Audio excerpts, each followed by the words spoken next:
Hello, hello, hello. How is everyone tonight? Oh, one sec. I want to get my settings back from last week. Stream output. Yeah, this is supposed to be at 500. Not 250. Apply.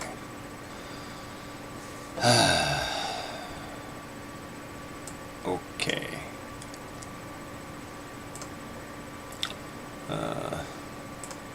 Getting ready to start the net here very shortly. Hello Michelle, hello Nessie, Michelle, and Geeky Gardens. How are you guys? Glad you're here. Glad you're good. Bought the blankie again to keep warm. Oh, you can spill popcorn all over. I'll just eat it up anyway, Nessie. Yes, I know it's getting chilly down there. We had a chilly night here last night. It was 41 degrees. I think that's the last one down in the 41 degrees Fahrenheit range, so. Beardo vision.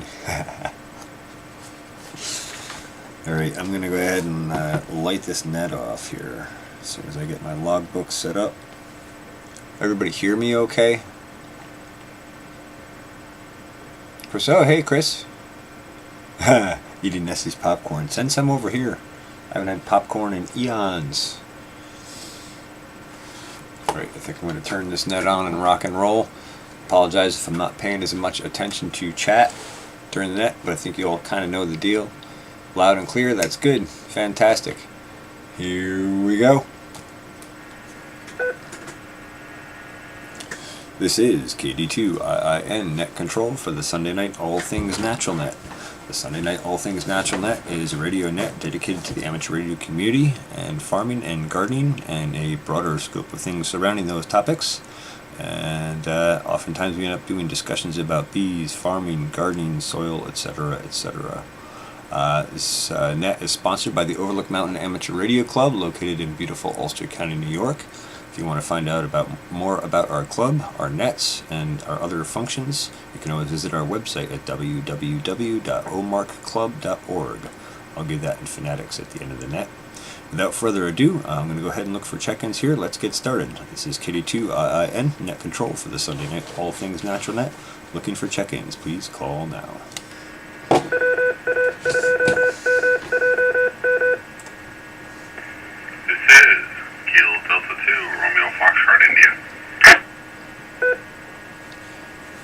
And that recognizes KD2 RFI.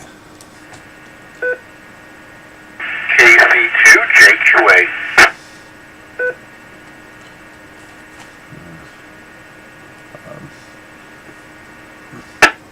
The net recognizes KC2 JQA Steve.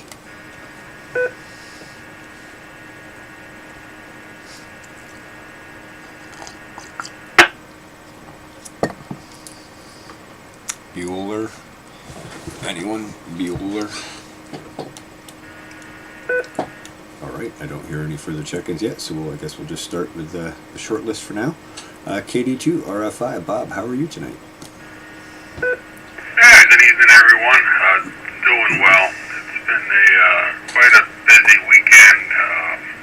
Had its ups and downs. In the bee world, things are good. In a couple other aspects, my heart's kind of aching for a friend of mine. They lost their dog, and I guess the dog lost them. He kind of walked away one night. Older dog, has trouble moving.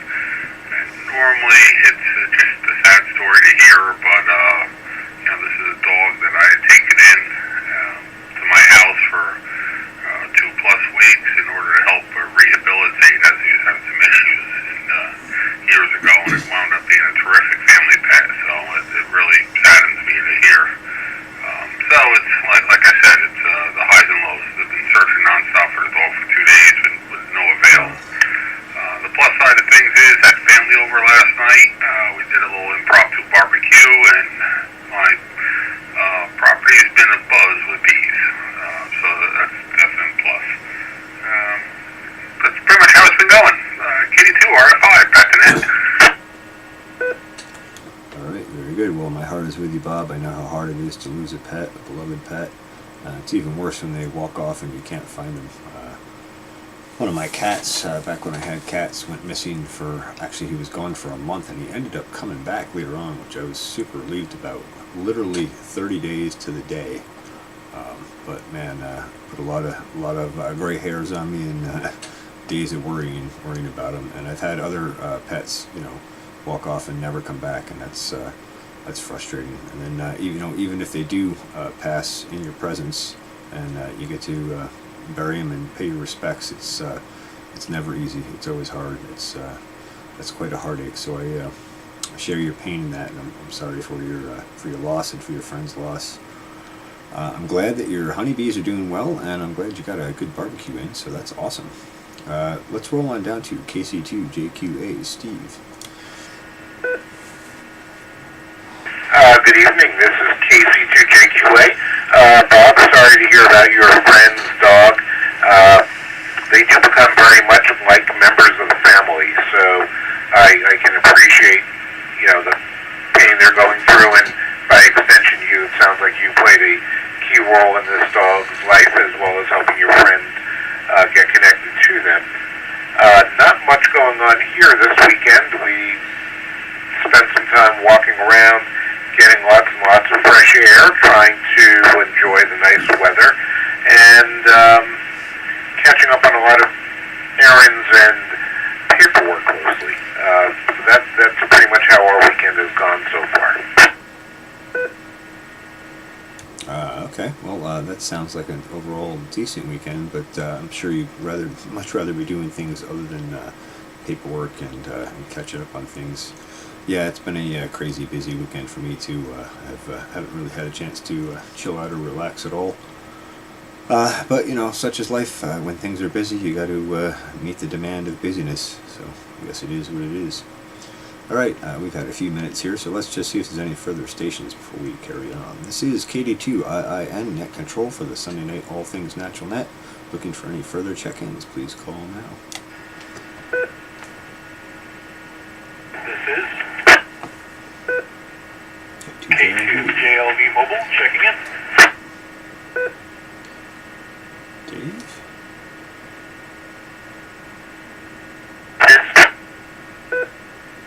KD2MQE. Dave and David.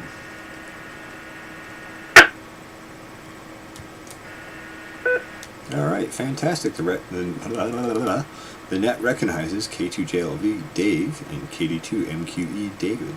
Are there any further check-ins?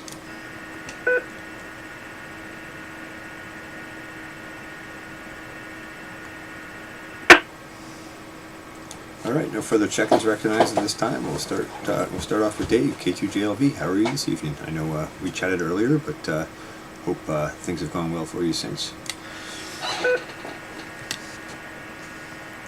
Hello, CJ, and everyone on the net. Things are doing well.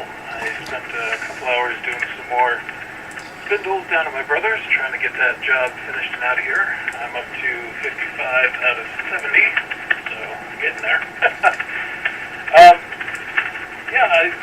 very sorry, Bob, about your friend's dog. I just wanted to say that first off. Very difficult thing. No, English setters. Hi, Cha-Cha. Took off for, How are you? I believe, a week or a week and a half. And they ended up, they were English setters. They weren't old, but they were very nose-oriented, as I'm sure you're aware, with most hunting dogs. And they just took off, and luckily we found them about 2 weeks, I think it was 2 weeks later, at a golf course, which is fairly close to where my house is. So I was very relieved when they showed up and somebody called us. With that, let's see, how about All Things Natural? I'm going to be tilling 3 gardens tomorrow, at least, if not more. So I'm looking forward to getting into that tomorrow. Hopefully I'll be able to get that all done in one day. Looking forward to being done with the Awesome, giant Justin. machine that I have. Oh, fantastic. And yeah, that is quite the machine. Hope you can hold it down and it doesn't hop away from you too far. Good, yeah. I'm planning on doing some tilling and hopefully some planting tomorrow if I can get through all the things I need to get through to make that happen. So glad to hear that, and hope your chilling goes well for you. All right, let's roll on down the list here to KD2MQE. David. KD2MQE, hey, thanks CJ, good to hear you guys tonight. Bob, sorry to hear about the dogs so far. I mean, maybe it'll come back, I hope. So I'm, like, my dinner schedule is different tonight, and so I'm gonna secure and stand by. But just glad to hear it, Cha-Cha. And we're going to dinner now. So back to CJ. Hope you guys have a good evening, and I'm gonna say 73. All right, very good, David. No worries, and I will never hold another person's strange dinner schedule against them. I'm on a very different dinner schedule, and people are always giving me a hard time about it. But you know, I eat when I'm hungry, so I eat somewhere usually between midnight and 3 a.m. So I won't hold it against you. I hope you enjoy your dinner, and I hope you have a good evening, and hopefully we'll talk to you again soon. 7-3s, and enjoy your Memorial Day. Alright, this is KD2 Net Control for the Sunday night All Things Natural Net. We're just going to pause here. So if there's any further check-ins, if there are any further check-ins, please call now.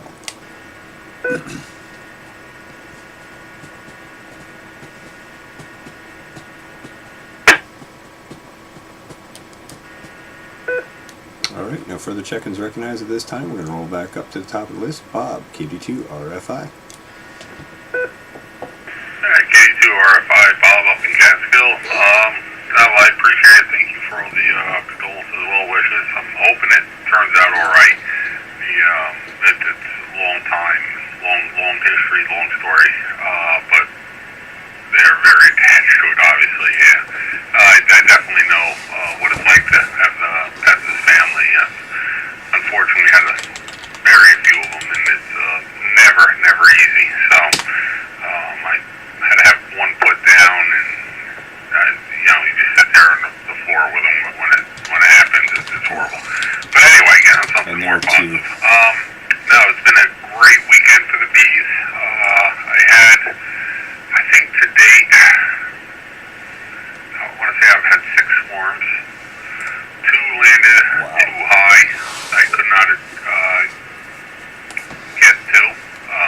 One I probably could have, but it would have been sketchy.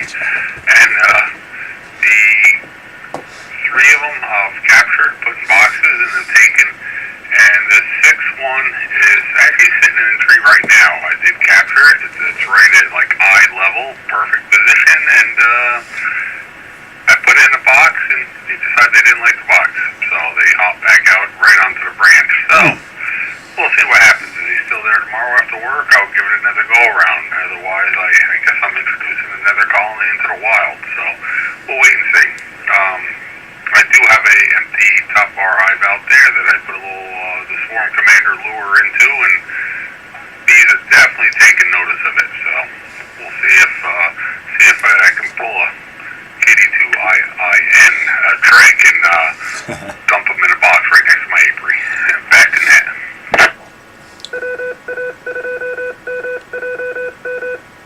And this is KD2IN Net Control for the Sunday night All Things Natural Net. Well, I would say 4 out of 6. Well, 3 out of 6 isn't too bad, Bob. And I wonder, have you ever tried using lemongrass oil when you have a hive who wants to abscond on you? I have, but supposedly this Swarm Commander is above and beyond the lemongrass. It comes highly recommended, so I'm giving this one a whirl. I actually have trouble finding lemongrass oil. I've only used it once or twice in the past, and haven't had terrible luck finding it.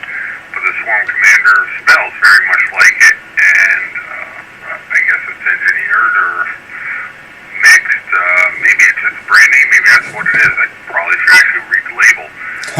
But the other swarms that I've dumped in the boxes, I give a little spritz into the box, and they've been holding. They held real well.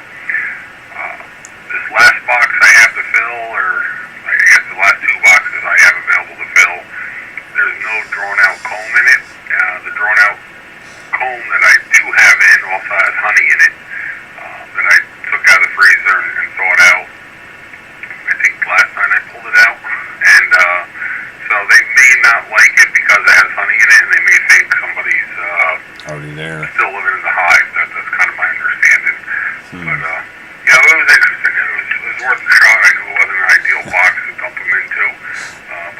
Good job. If they're still there tomorrow, we'll try again.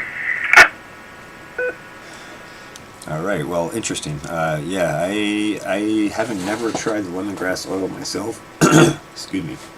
Never tried that here myself on my hives, but I know I helped. I think you probably saw the video. I helped my friend Deanna. Was it last week? I think.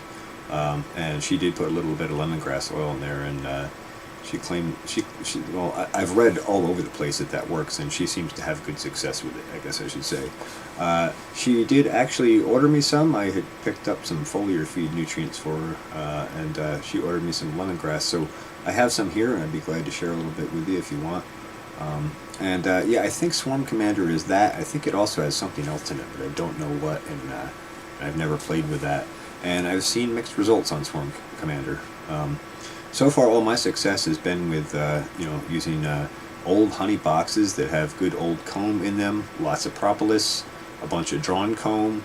And interesting, you mentioned having the honey in there. I haven't tried doing it with honey in the box already. I've captured the swarm and then added honey frames after they're in the box. So I don't know if that makes a difference or not. I would think they would, see the honey and be like, hey, there's already resources here too, why not stay? But who knows what the bees are thinking. We're all just kind of trying to guess our best at what they're thinking. So, yeah. All right. Well, we'll come back around to you here. I don't want to keep everybody else out of the rotation here. So we'll roll on down to KC2JQA. Steve. This is KC2JQA. Interesting discussion about the bees. I am, as I think I probably mentioned, in the midst of construction that's gone into very slow motion with the pause, and now it's going to be starting. So I'm pretty much resigned to not doing much gardening work until the fall at the earliest, when hopefully we'll be able to get in. But one question I do have for you guys who have experience with bees. I'm not at the point where I'm ready to have hives and start collecting honey and doing any of that work, as much as it's really interesting. But my question is twofold. One, are there certain things you could plant, in your landscape which attract bees and making kind of a suitable habitat for them? And I've read, I think in various places that's a good thing to do, and I'm wondering what everyone's thoughts are about making a bee-friendly landscaping habitat around your home. Yeah, absolutely. There are certainly lots of flowers you can plant. So if you look up honeybee attractant flowers, that probably would be a good start. But I can tell you, any of the basils, any of the wildflowers are excellent. Anything with high nectar and flower content. There are very few flowers actually that they won't visit. But I will tell you this: if a plant's Brix level is not 7 or above, a honeybee will not visit that flower. They will skip that flower. So that's one thing. And I just got a comment from somebody on one of my videos today. So it was something about the electrical charge of the flower. And this goes back to everything in nature, including the Amish are electrical in nature, and so are plants. I won't steer us all off onto that topic. But yeah, there's lots of stuff you can plant. I would say anything that's basically flowering and fruiting. And if you stage stuff so that you have flowers throughout the season, you're more likely to have them around and encourage them. And once they find it, they'll go back to the honey hive, to the nest, and they'll actually dance out the coordinates to get to those flowers.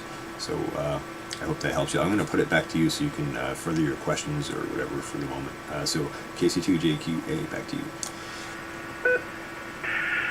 This is KC2JQA. That's a great idea. I'm going to look at the kinds of flowers, and with some of the problems with bees dying off, it seems like it's probably beneficial to the extent we all can, whether we're raising them or not, to make an environment which is friendly and attractive for them. I don't use any chemicals around my house, on my lawn, or anywhere else, so to that extent, they would be safe. Is it, beneficial if you're kind of like an island doing that, or just in general, what are your thoughts about how good this is for the environment attracting the bees to your garden? Yeah, I would say it's very beneficial, and along that note, anything you can do to improve and increase the diversity of the species is really incredibly important, and that follows through anything from soil to plants, and actually that incorporates with the honeybees as well. The more diversity you have, the more biological and fungal activity you have interacting, and the more sustainable those ecosystems, or regenerative those ecosystems become through that process. If you look around in nature and you look at into an old forest, you'll see there's all different species of plants, trees, fungi, bacteria, and so the greater diversity definitely breeds more, more and better health for everything involved. That's soil, animal, plants, insects, etc.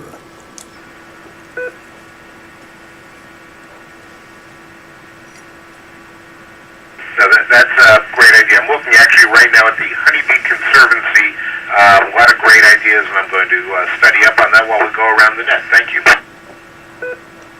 All right, very good. You're very welcome, and thanks for that. That's an excellent question. I'm glad you opened that topic. I'm sorry I don't have you a better list of stuff to plant right off the top of my head, but I can't keep it all up there anymore. Anyway, let's roll on down to K2JLV Dave. I know he was mobile. I don't want to hang him up if he's trying to get done with whatever he's doing and get out of the vehicle. So K2JLV, pick it up. All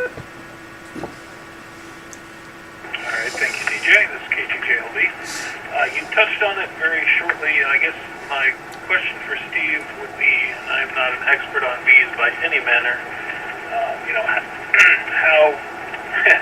how much do you think about actually having bees in the future?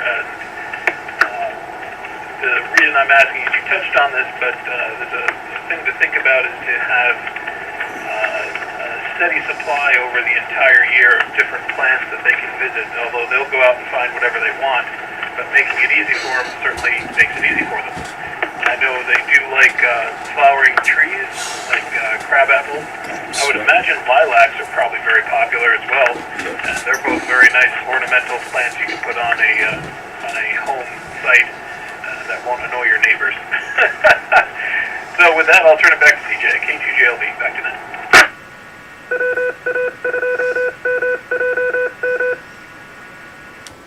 Absolutely, KD2 and Net Control for the Sunday Night All Things Natural Net. The lilacs are excellent. Another one I like that is beautiful and also an excellent way to protect other plants is marigold. And I actually have a species here that I like very much called Hawaiian orange marigold.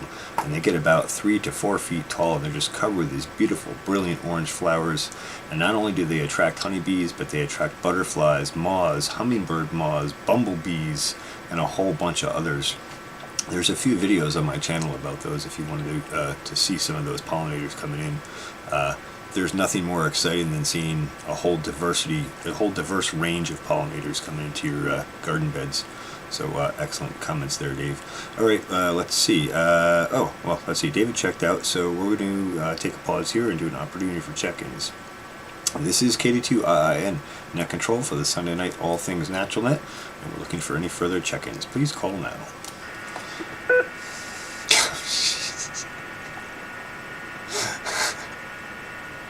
Assault charges. Oh, good lord. Alright, no further check-ins recognized at this time. I'm going to roll back to the top of the list. Bob, KD2, RFI, you're up. You guys are bad. KD2, RFI. Not a whole lot I can spit out on the plants off the top of my head. Plants, and definitely not my forte. I definitely don't have a green thumb. I have quite a large front yard, probably about an acre front yard around the bee apiary and whatnot. And I mow it twice a year. Once in the spring. It seems like it just kind of promotes the growth a little bit right after the dandelion season, but before the critters and the turtles come out, start laying eggs and making nests. And then once again in the fall, after everything dies off and falls down, I'll just mow it down and kind of go over it a couple times to kind of, send the vegetation back to the earth. So that's about the extent of my green thumb. I did pull were talking about, I think earlier this week, or maybe it was even, yeah, it was on the YouTube channel when he posted the video about the bees taking over your top bar hive. We were discussing momentarily about bees and population density, so I pulled my book off the bookshelf, Following the Wild Bees by Thomas Seeley.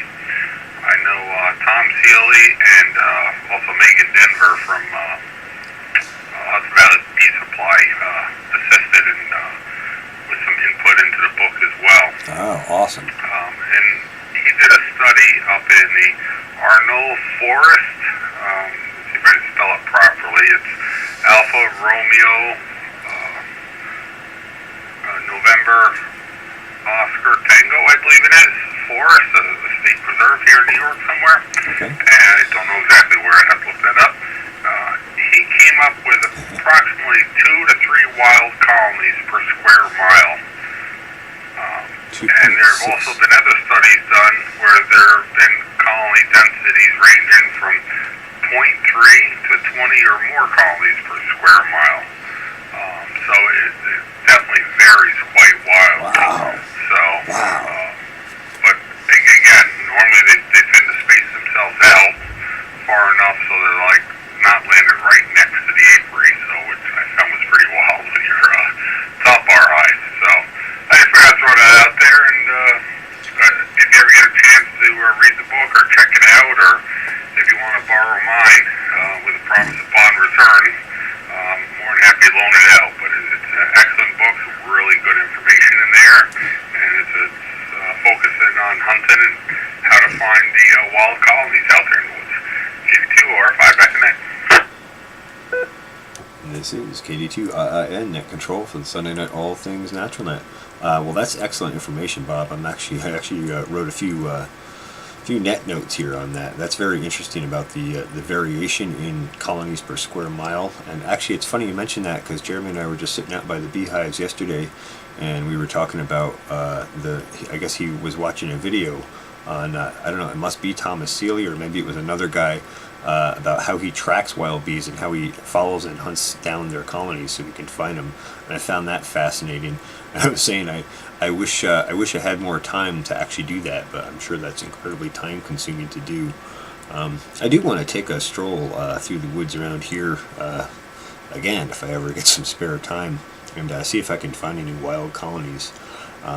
I really suspect, looking at the bees in that top bar hive that I have, that colony came from another location, and it may have come from a wild colony. Of course, I really have no other way of knowing any more about that. But that's fascinating information. At some point, I would like to borrow that book, but I think I'm going to have to hold that off until next winter because things are just insane busy right now, and I haven't even gotten anything planted yet, so it's only going to get crazier. But thank you for the offer, and of course I would return your book to you. So thank you for that. Let's see. Let's roll on down to KC2JQA, and then we'll do another opportunity for check-ins. This is KD2 Net Control for the Sunday Night All Things Natural Net. KC2JQA, you're up. This is Steve, KC2JQA. I did get a chance to glance at a list of flowers that bees find attractive, and among those, which actually I'm very glad to find out, are a number of herbs, like mint, sage, oregano, and thyme, and those are things which I definitely would love to grow. They have a nice aromatic feature when they're growing, and of course, for use in the kitchen, those are great, and apparently the bees do love them. I have a question about bee habitat. On the Dutchess County side of the river, we have the Sauk Hill watershed that runs through an area where a number of us live, and there's obviously creeks like that throughout the Hudson Valley. What role do those creeks and their watersheds play in providing bee habitat? And what is the kind of report card if they're better, worse, or about the same as they were in the past? If anyone has any thoughts. Okay, well, I could speak on that a little bit. I'm not super knowledgeable on that, and I guess I couldn't even say what the maximum range of that role is. But I would say that those creeks and streams do a tremendous amount of natural modification of the local environment around them, you know, where you have the floods coming through, and those ebbs and flows in the stream and shifts in the banks of the stream would have a huge effect on the plant species and the wildlife in that region, and of course that would have an effect on the pollinators in that area. So I would say that that is probably a huge factor in it. I know if you walk through a lot of those stream valleys and stuff, you'll find flowers and different species of plants that you would not ordinarily find out in you know, the higher plain forest regions or up in the hills and the mountains. So I'm sure it's a huge factor, but I couldn't speak specifically to that because I don't have a lot of knowledge or experience specifically as that affects honeybees. But it's interesting you bring that point up, and I'm really enjoying your questions here. These are some excellent questions, and really demonstrate your thoughtfulness and your insight.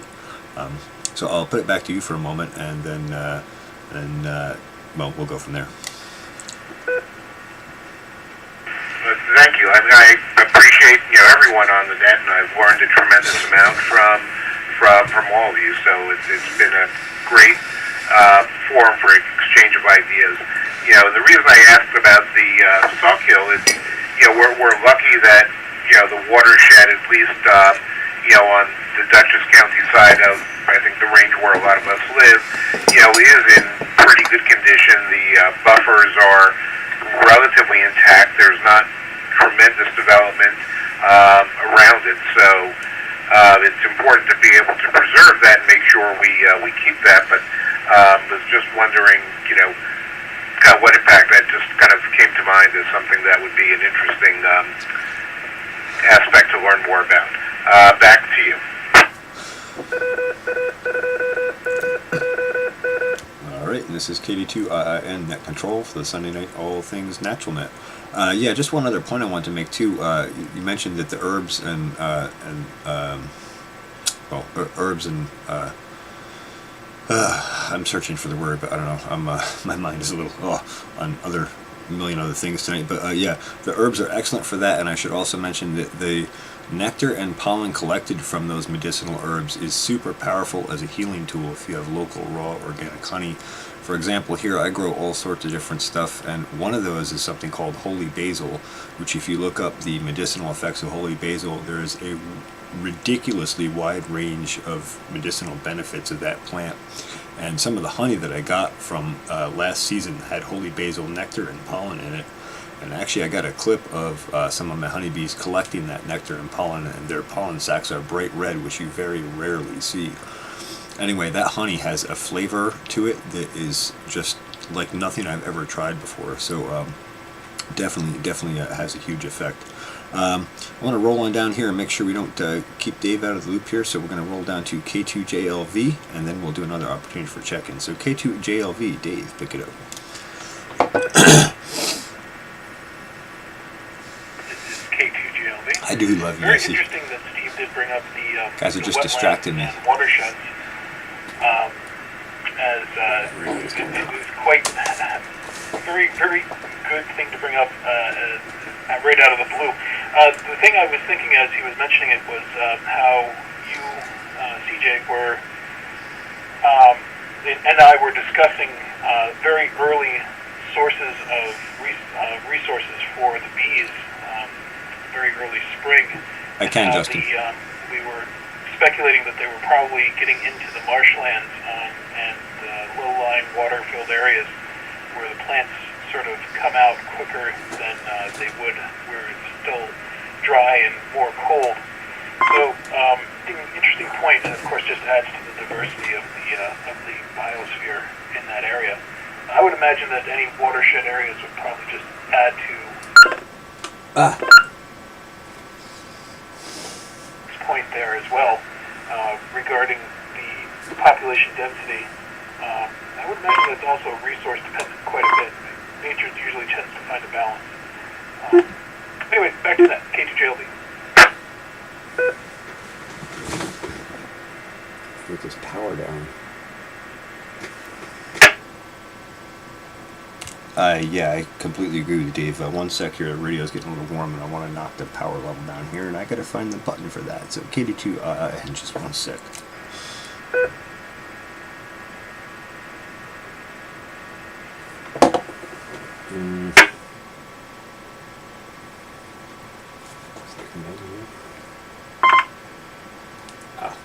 frequency. Ah! No, don't do that. Low 2, there we go. Alright, there we go. We got her turned down. Yeah, that's an excellent conversation, and I'm really impressed with your question there, Steve. That's fantastic stuff, and Dave and I have had some really interesting conversations like that too, but I appreciate that insight. Sorry, I'm a little distracted by the radio issue here. This is KD2 Net Control for the Sunday Night All Things Natural Net. Looking for any further check-ins, please call now. And I will get back to that, Justin.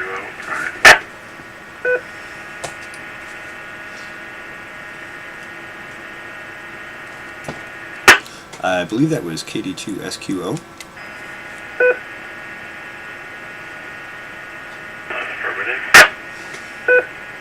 Alright, very good. And boy, is it Brian?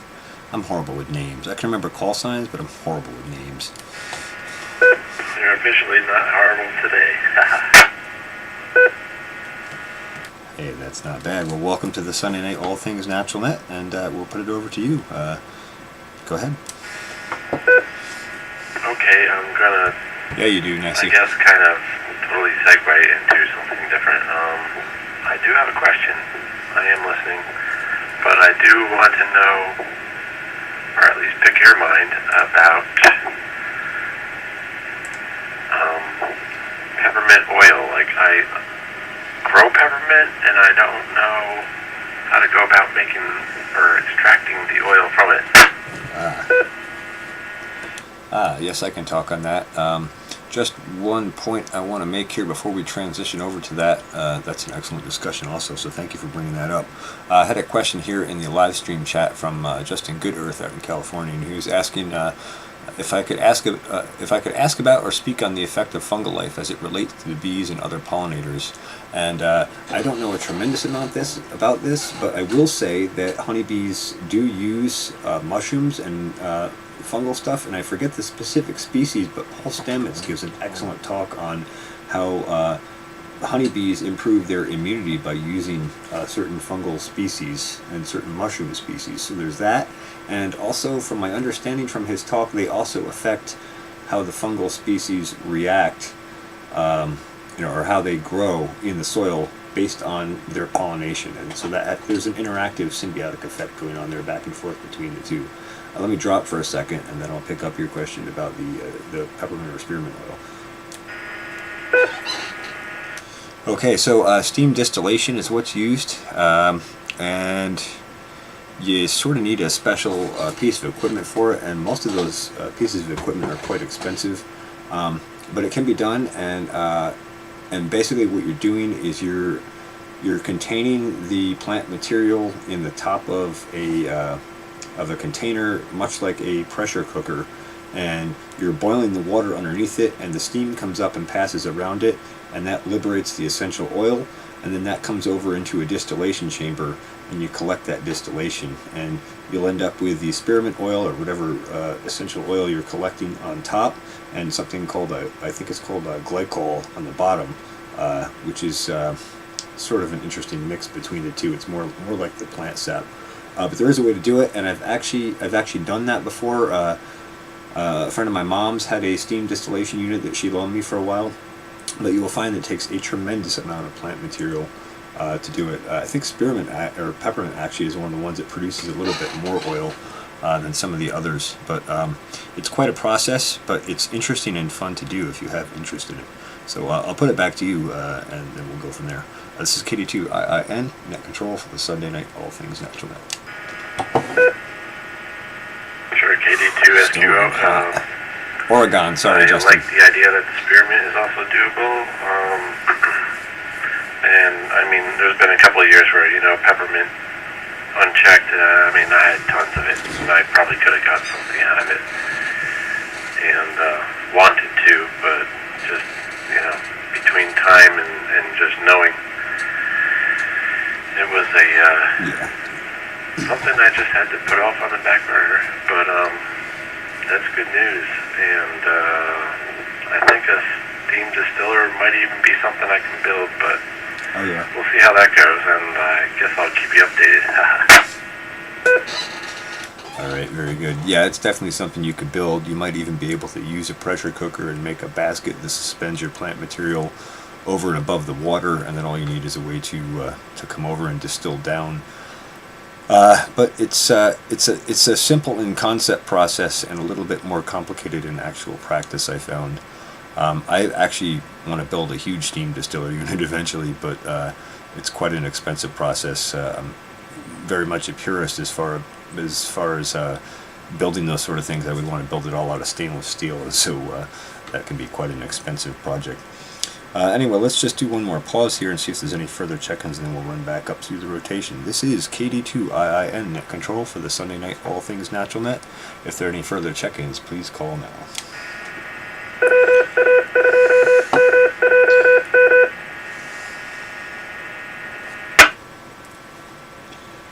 K2JLD. Alright, no further check-ins, but we'll pass it to Jave, K2JLV. He wants to check out. All right, thank you, CJ. I'm sorry to break in on the rotation here, but I've got to jump out.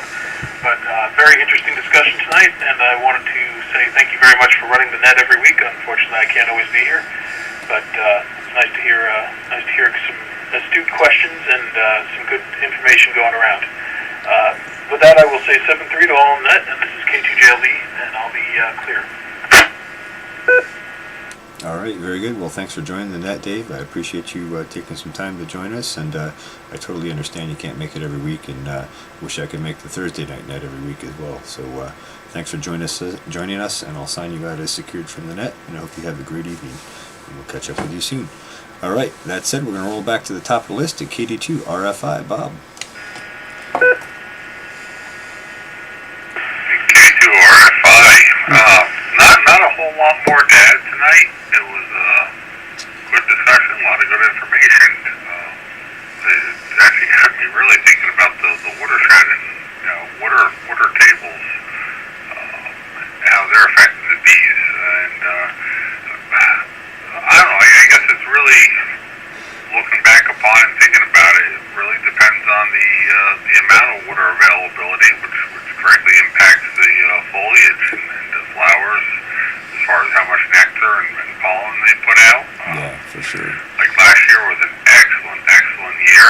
We had a nice mix of sun me too, and Justin. rains and everything else, and the water table stayed, around here anyway, stayed pretty stable. So it seemed to have a really positive impact on the bees. Last year was perfect. I think in the drier summers, they're struggling a little more. So it's something to think about and really observe more often. Okay, geeky. I think having as many hives as I do, I had 16 or 17, I'm not even sure at the moment. I have to physically go out and count them. You'd think I'd take better notes and track these things better, but when it comes to note taking and keeping logs, I'm absolutely horrible. I'm just so busy, my mind goes in 4 different directions at once, and even sitting here as I talk, I'm thinking about other things I gotta do or get done or should do or think about whatnot. So it's tough to stay focused sometimes and stay on track. But no, excellent discussion tonight, CJ. I appreciate it, and I'll send it back up. KD2 RFI back in it. All right, very good, Bob. And yeah, I couldn't agree with you more. I have the same problem. My mind wanders off on me, and so much so that I'm not, somebody will start talking about something, and it'll trigger 3 other ideas, and then I have all I can do just to focus on what they're saying sometimes. So I get it. One thing I have gotten good with, and this is just a direct result of farming and needing to know when I started stuff and when I finished stuff, and it really goes back to my breeding and plant seed and health improvement program. I've gotten really good at logging stuff on that, but even that sometimes I fall off, and then I regret it because I miss a week or 2 of logging, and I'll go back and look, and I know I missed all kinds of important things, and they're not there now. But that has helped me a lot. But yeah, I totally can relate. Yeah, the stream ecosystem thing is really interesting. That it's interesting to think of that from a bee perspective. I've walked through a lot of really interesting stream beds in my lifetime, and river valleys, and man, there are some really interesting and diverse ecosystems there. So anyway, we'll roll on down to KC2JQA. Steve, actually, before I do that, KD2RFI, were you checking out or not? Negative. I'll still be here, listen right to the end. KD2RFI back then. Okay, very good. I didn't want to mistakenly check you out. All right, good enough. We'll roll down to KC2JQA. This is KC2JQA. I have a question for both of you gentlemen with bees. Given that you obviously have a fair bit of honey and probably use that, what, from a health perspective, I read so much about all of the benefits of honey, and I think they're continually discovering new things. But as far as different types of input, as far as the herbs and different things that the honey or the bees are consuming, does that change the nutritional and benefit profile of the honey itself? Yes, it dramatically and directly affects it, very much so. In fact, you can buy honey from all different flower types, and some of them are. There is a very diverse range of honey types based on the flower type. So each flower puts out its own kind of nectar, and that nectar has a specific range of terpenoids, flavonoids, and other plant compounds. And so each one has a range of medicinal properties, and that range of medicinal properties is transferred and relates directly to the honey, and you get different flavors and different medicinal benefits based on that. So if you look up, like, say, buckwheat, that's one that's, like, really good for a whole bunch of stuff, and I forget all the specific details of it. I always end up having to go back and look up the details of each, but there, like, one thing you might try is picking up some different types of honey, just to kind of get an idea. One I tried recently that my uncle had gotten up in Maine was blueberry flower honey, and man, was that incredible. Another one that's really good is orange blossom honey, and then I can go down a long list of them, but yes, it does directly affect it. Go ahead. Sorry, CJ. I just wanted to jump in there too, and just say another important consideration when shopping and looking for honey is definitely you want to know where it came from. Having the honey as closely as possible, where you spend a majority amount of your time, is definitely beneficial, and how it's processed. Some commercial honeys are literally heated up to the boiling point, which alone destroys everything that's good in it, and then it's forced under pressure through a fine ceramic filter, which pretty much takes everything out of it. So they'll throw a honey label on it, claiming it's honey, but there's actually no pollen in it at all whatsoever. So they can't confirm or deny that it's actually honey. So definitely I recommend knowing where the honey came from, and finding it local or from a farm or apiary that you're familiar with is definitely ideal to absolutely get the full benefit of all the nutrients and medicinal purposes that honey and propolis and the wax provides. Thank you. Yeah, and I'll second Bob on that. You want as raw and pure honey as you can get. Many of the commercial honeys are really super processed, and they don't have the same medicinal value that a more raw honey does. The pollen has been removed, and that heating process does damage. And so excellent points there, Bob. So I'll put it back to Steve quick, and then we'll roll down to Brian. So Steve, go ahead. Excellent point, Bob, about the local honey. I try to get all the product I can locally, and as far as honey, the best I've found is from Montgomery Place Orchards, which is near Bard College. They have honey that they have, I guess, colonies of bees and that do do the pollinating there. It's delicious, and I guess apple blossom probably is one of the big components. And I've heard that again the local honey kind of helps as far as allergies and so forth. And medicinally, one of the honeys that's apparently very high in that, something from New Zealand called Manuka honey, that my son, who suffers from bad allergies, was told by someone was helpful, and whether it was placebo effect or not, I'm not sure, but it did seem to be helpful for him. KC2JQA, back to net. And this is KD2IIN Net Control for the Sunday Night All Things Natural Net. And yes, the Manuka honey is a super medicinal honey. And interesting, you mentioned New Zealand. We have a chatter here that in the live stream that is from New Zealand. Yes, so each honey type definitely has its own medicinal effect. And one other point I want to make to Bob's point about where the producer is or where the honey comes from. Another thing you want to be concerned about is whether pesticides are used in those orchards or flower fields or not. Pesticides, I'll just go into this real briefly.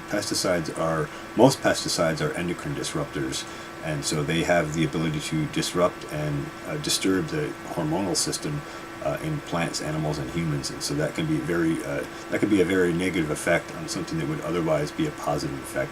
So again, that goes back to when you buy something from local farms, you have the ability to ask the farmer what their practices are and learn a little bit more about their operation. All right, let's roll on down to KD2SQO. All right, and I might have injected a comment, but I did see recently something on it was Netflix, and it's like the latest in a chef series type of thing. And one of the things was that they went to an apiary in Sweden where they had a really wide range of honeys because I guess they kept really good control of where the bees went to for those honeys that they came up with, and it was just kind of really eye-opening. I'm going to leave it at that. Back to that. Fantastic. Yeah. Well, I'll have to see if I can find a way to check that out. I don't have Netflix here, but that would interest me as well. All right, let's just do one last opportunity for check-ins here quick. This is KD2 and Net Control for the Sunday Night All Things Natural Net. We'll give one last opportunity for check-ins in case anybody wants to catch the end of the net. Wow, I can't talk. Guys got me all flustered. Bell Prepper, what's going on, dude? Alright, no further check-ins recognized at this time. We're going to roll back to the top list to KD2 RFI. Nothing more to add. I appreciate it, CJ. Good net tonight. Very good net. Send it back to you, KD2 RFI. Alright, thanks very much, Bob, and thanks for your participation and your excellent information. As always, you really draw out excellent discussions with your participation, so thank you very much for that.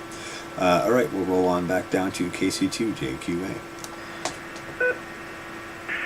KC2JQA, I'll just echo Bob. Thank you, CJ, for the net, as always. Exactly, YTF. One of the highlights of the Sunday, and fortunately we have one more day of weekend, but I always enjoy the great conversation and always learn a tremendous amount. So this net today was no exception.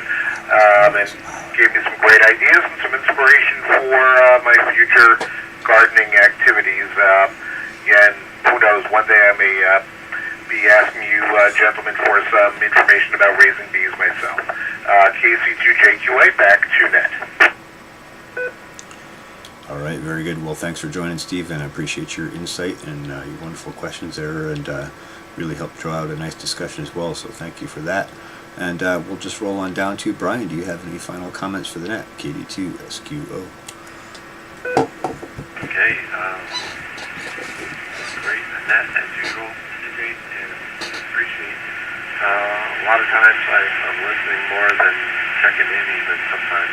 Thanks, Wheels. And but I want to bring something this time, and I am always grateful. And unfortunately, I don't check in, so you don't even hear that I am. But this is going to make up for all that. Thank you. And it's a great day. And always appreciate that it's here and that I can be part of it. Over to you. All right, very good, Brian. Well, I'm glad you checked in tonight, and I appreciate you joining the discussion, and I hope you'll join us next week and for other nets as well. Glad to have more participation and more people with interest in our discussion. So thank you for that. All right, I think I'm going to wrap this net up. Sounds like everyone's talked their way out, and I'm about talked out myself. So I'll just drop for a second. This has been a session of the Sunday Night All Things Natural Net, sponsored by the Overlook Mountain Amateur Radio Club, located in beautiful Ulster County, New York. If you want to find out more about our club, please visit our website at www.omarcclub.org. That's whiskey, Oscar, Mike, Alpha, Romeo, Charlie, Lima, Uniform, Bravo, Oscar, Romeo, Golf. Thanks to all those who participated. Let's see, we have a few other nets on this repeater. I'll drop again.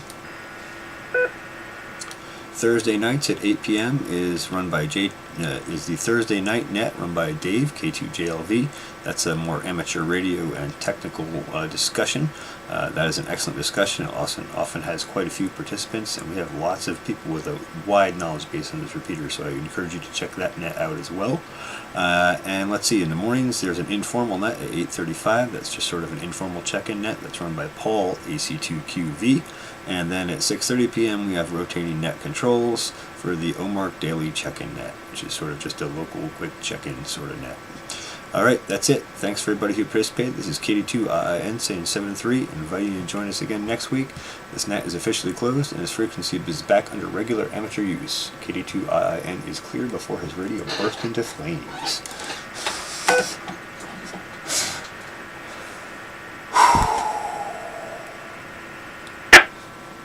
Any questions for the internet stream, the YouTube stream?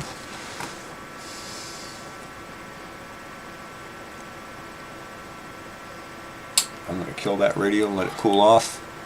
That radio is probably running about 140 degrees tonight. I'm going to have to get a fan on that or something without making all sorts of noise. I don't know how I'm going to do that. We'll figure that out, I suppose. Or run the power. Actually, what I need to do is put my good antenna up. Uh-oh. Bumped my camera. Put my good antenna up and get it straightened out. Thanks, Bob. I'm sure we'll find her. She probably fell through a crack somewhere, but she always comes back.